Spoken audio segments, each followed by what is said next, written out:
Welcome to This Explainer. Today, we're taking a seriously fascinating journey, based on the Knowledge Lighthouse book, to uncover the true origins of Valentine's Day.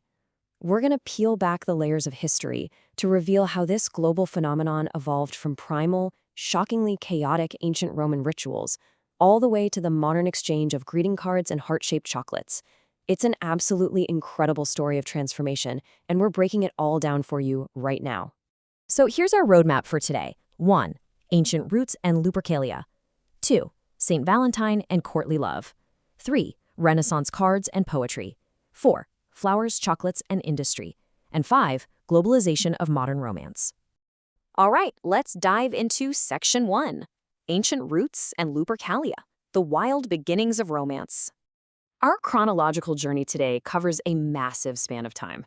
We're starting way back in ancient Rome in 44 BCE, progressing through the early Christian era, hitting the literary explosion of the 14th century, and finally landing in the commercial booms of the 19th century. Love is a constant, right? But how we actually celebrate it, well, that has changed dramatically. Now, what's really wild is the stark contrast between Rome's bloody Lupercalia purification rituals and our, highly commercialized, delicate modern romance.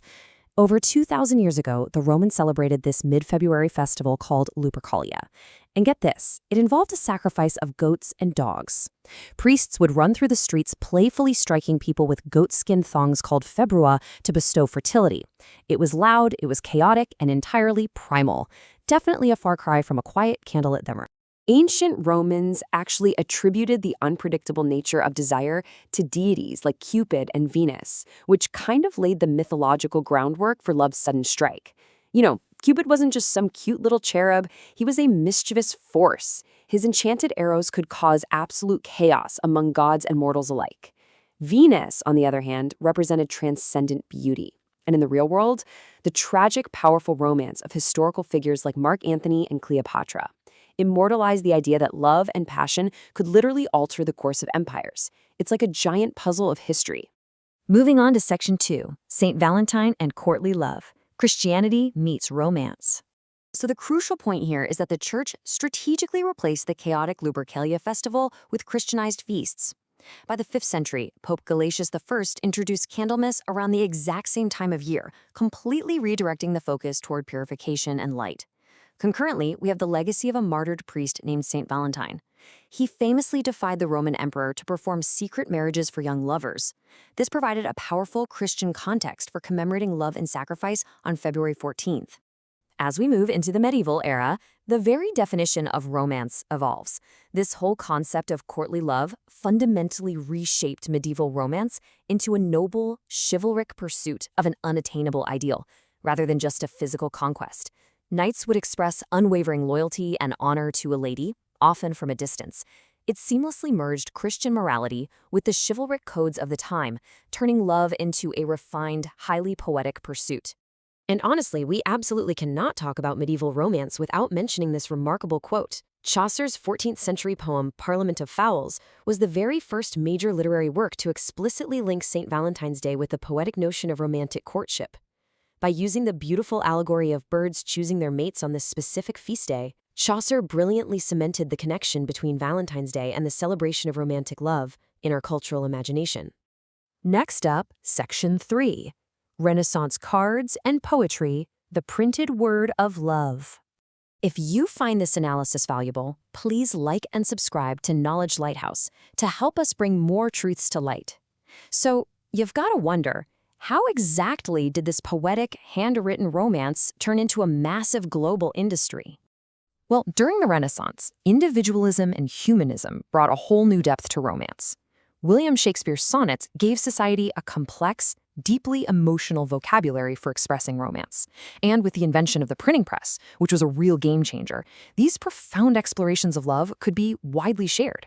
Whether they were celebrating love's eternal nature or playfully rejecting unrealistic ideals of beauty, these sonnets profoundly influenced how everyday people began to articulate their own feelings.